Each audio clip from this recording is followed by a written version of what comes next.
Bismillahirrahmanirrahim. Assalamualaikum warahmatullahi wabarakatuh.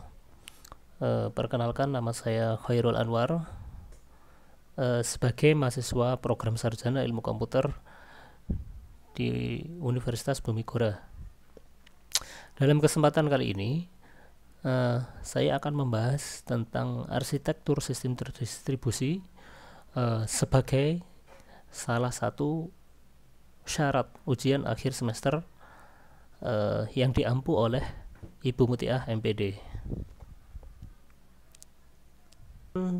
Diharapkan dari teman-teman mahasiswa dan mungkin teman yang membaca atau yang melihat video saya atau dapat melakukan pemahaman mengenai model arsitektur sistem distribusi.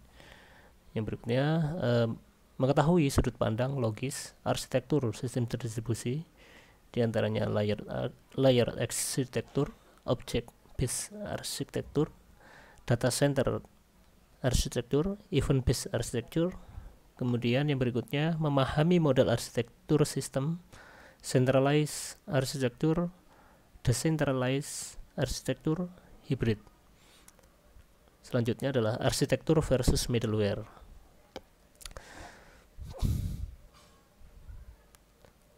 Sebagai pengantar dalam arsitektur ini, yaitu sistem tersebar merupakan bagian dari sistem yang kompleks yang menghubungkan beberapa mesin.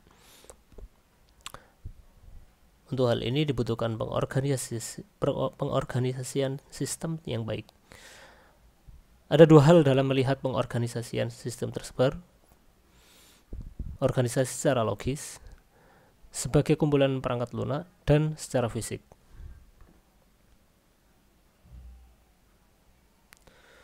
Permasalahan dalam membangun sistem terdistribusi dapat dilihat sebagai berikut. Berhubungan dengan peletakan komponen-komponen dan juga relasi antar komponen. Setelah itu, memastikan struktur arsitektur bisa memenuhi kebutuhan dan membuat sistem reliable, manageable, adaptable, dan cost efektif.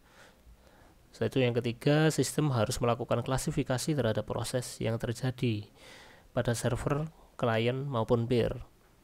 Yang keempat adalah sistem memiliki banyak sekali variasi, tergantung dari jaringan komputer, performa, reliabilitas, keamanan, dan biaya. Dari permasalahan-permasalahan yang kami sebutkan di atas, salah satu di antaranya adalah kesulitan-kesulitan peletakan.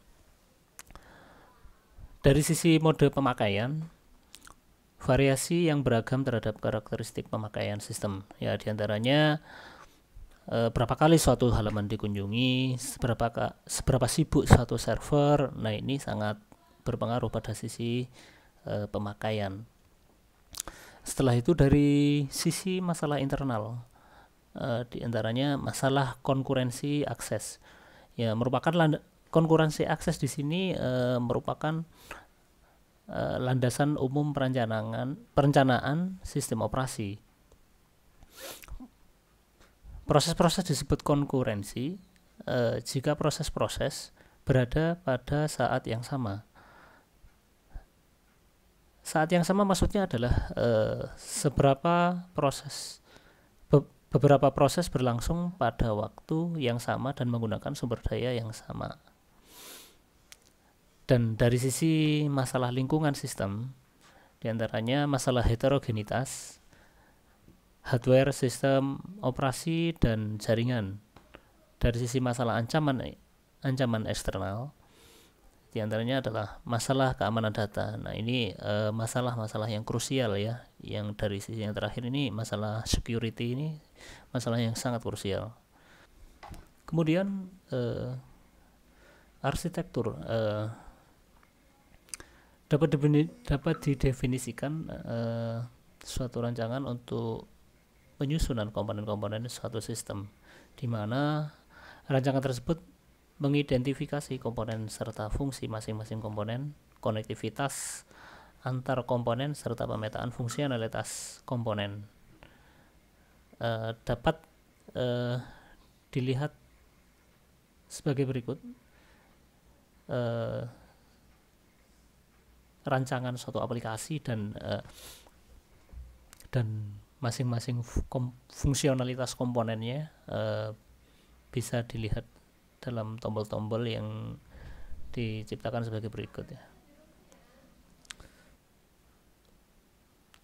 Sesuai yang kami sebutkan tadi, model arsitektur dalam sistem terdistribusi terdiri dari dua, yaitu diantaranya arsitektur logis sebagai software arsitektur, dan yang kedua adalah arsitektur fisik sebagai sistem arsitektur. Arsitektur logis kita bahas sebagai berikut.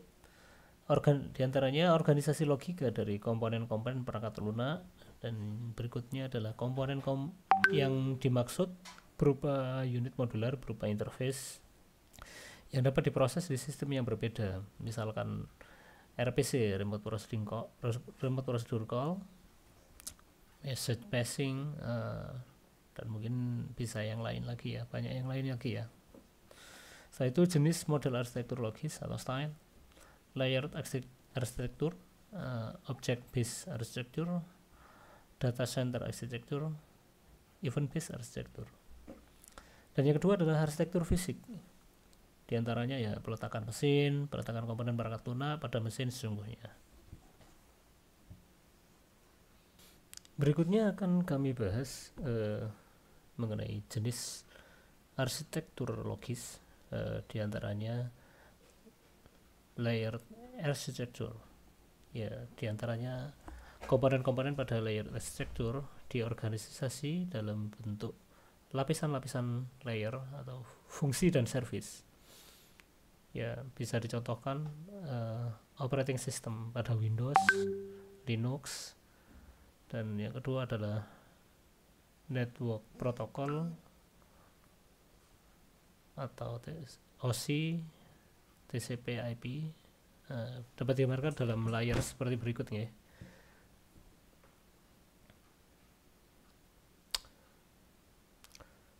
Dan yang berikutnya adalah object based architecture.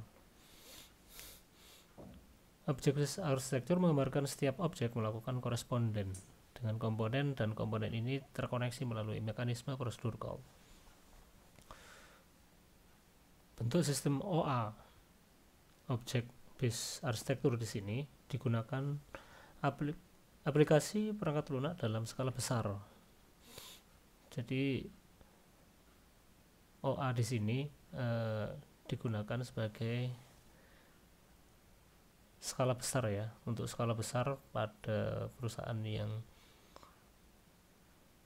mempunyai modal besar tentunya.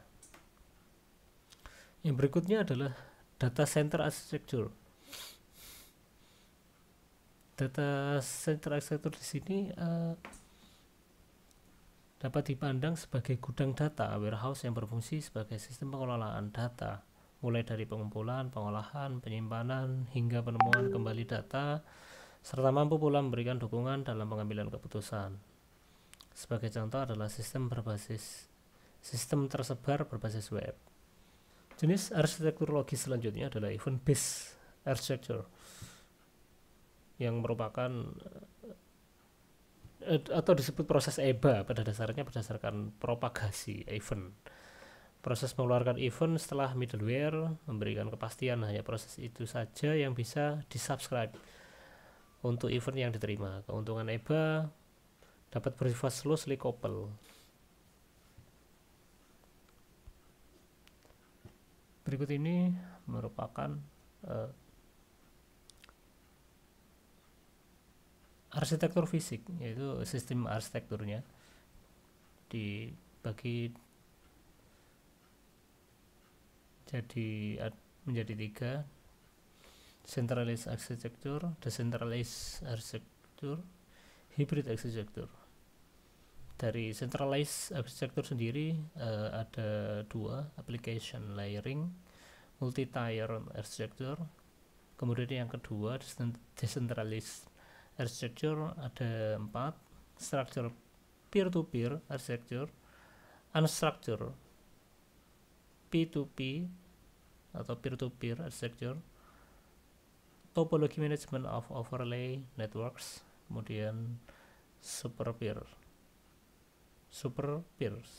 Yang ketiga adalah hybrid architecture, diantaranya edge server system. Selanjutnya adalah collaborative distributed system. Dapat digambarkan sebagai berikut. Untuk yang centralized cenderung sangat rapat ya. Untuk yang decentralized ini senternya memang berbeda-beda. Dan untuk yang distributed jadi terbagi kalau yang ini senternya. Oke, kita bahas satu persatu. Centralized architecture bisa dikenal sebagai client to server, diantaranya application layering, multi-tier architecture.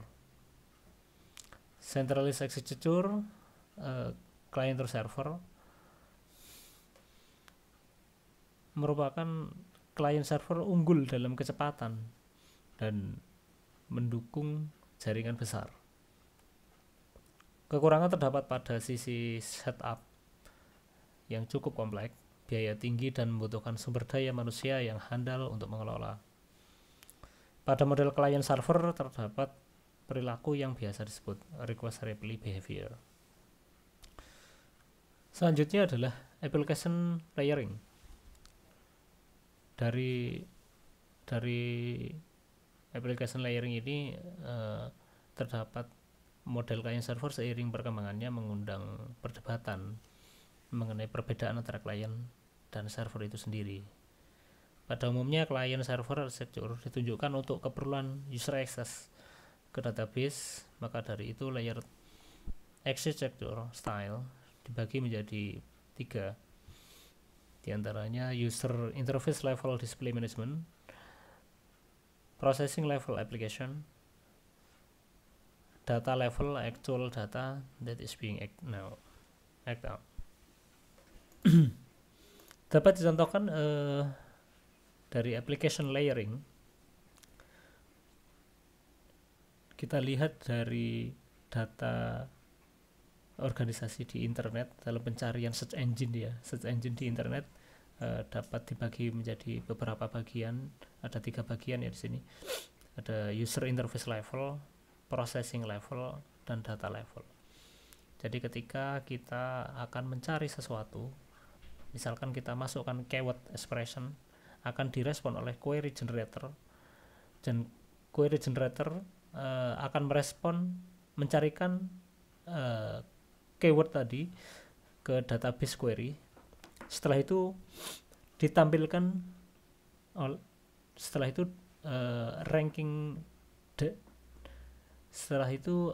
ranking algorithm merupakan algoritma yang bisa menyusun ranking keyword tersebut. Setelah itu diproses ke HTML generator dan akan ditampilkan ke dalam HTML page containing list. Yang berikutnya adalah multi-tier architecture. Terdiri dari tiga tier atau 3 layer architecture, dan pada keperluan khusus kadang server juga perlu bertindak sebagai klien. Dan pada arsitektur ini program pada processing level tidak hanya terdapat pada server yang terpisah, bahkan dapat terdistribusi pada klien dan server mesin. Ini mirip search engine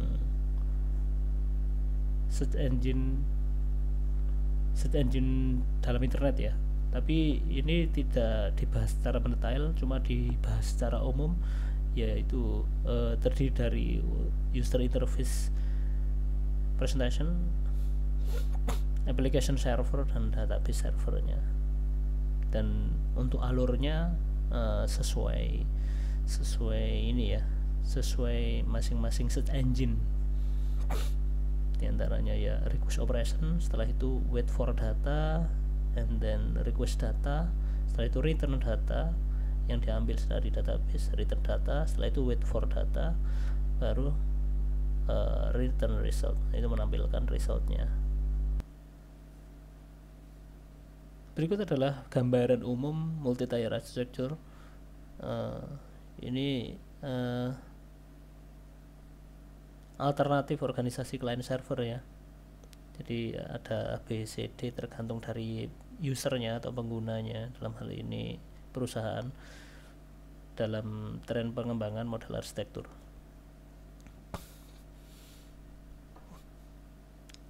Kalau dapat kita simpulkan, multi-tier arsitektur mempunyai perbedaan tier berkaitan dengan aplikasi logis organisasi.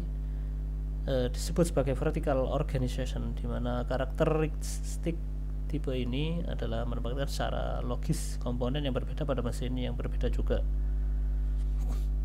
Memiliki vertical distribution, dapat membagi secara logis maupun fisik dalam beberapa mesin yang berbeda, di mana masing-masing mesin dapat menjalankan fungsi khusus atau bergabung pada sebuah grup untuk fungsi tertentu.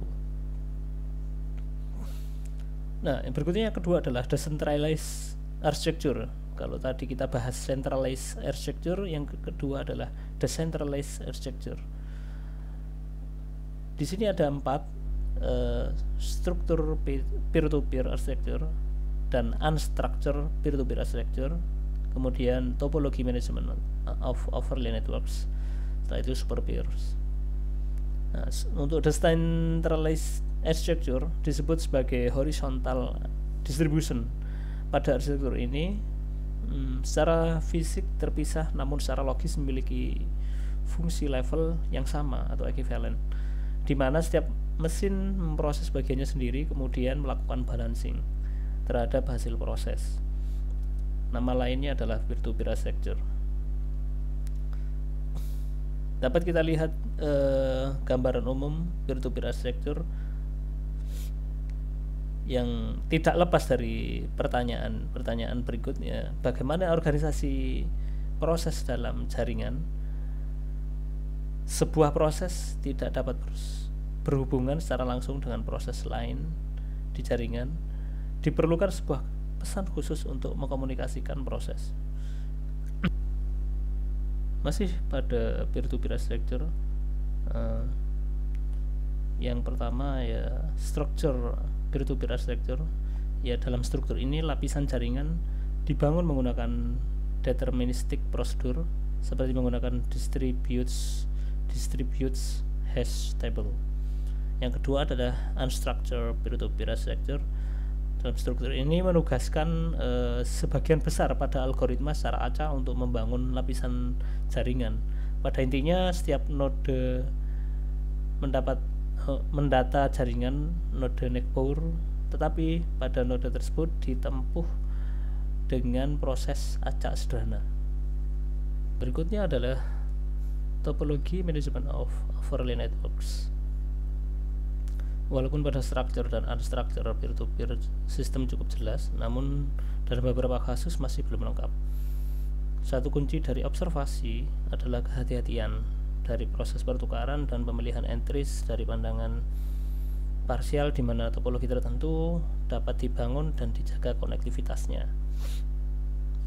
Pendekatan T-mode ini diperoleh dengan mengambil 2 pendekatan layering, yaitu yang sesuai gambar berikut ya, protokol secara acak dan protokol secara khusus.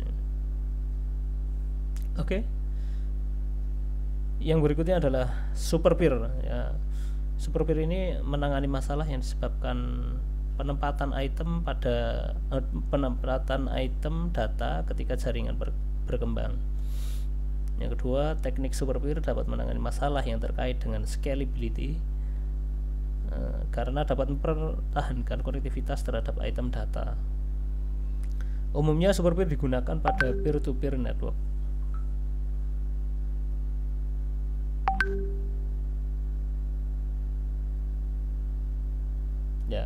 kita lihat, kita bisa melihat gambarnya. Kalau regular peer sendiri itu berjalan sendiri ya.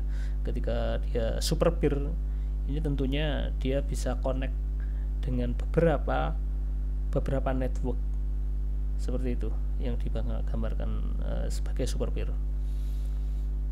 Untuk selanjutnya adalah hybrid architecture edge server system. Sistem ini dibangun di jaringan internet di mana server ditempatkan pada edge atau tepi dari jaringan.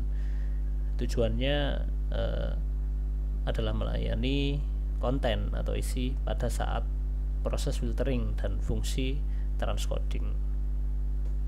Ya, dapat dilihat pada bagian berikut ya. Mulai dari content provider menyediakan konten. Oke. Selanjutnya adalah collaborative distributed system. Bentuk lainnya adalah CBS ini dibangun dari beberapa jaringan sistem tersebar yang ada. Konsep yang sama dengan BitTorrent file sharing system. Kemudian komponen dapat redirect client untuk akses server lain, analisa pola akses client, memanage replication data. Jadi kalau kita lihat dari gambaran BitTorrent ya, kita lihat servernya BitTorrent.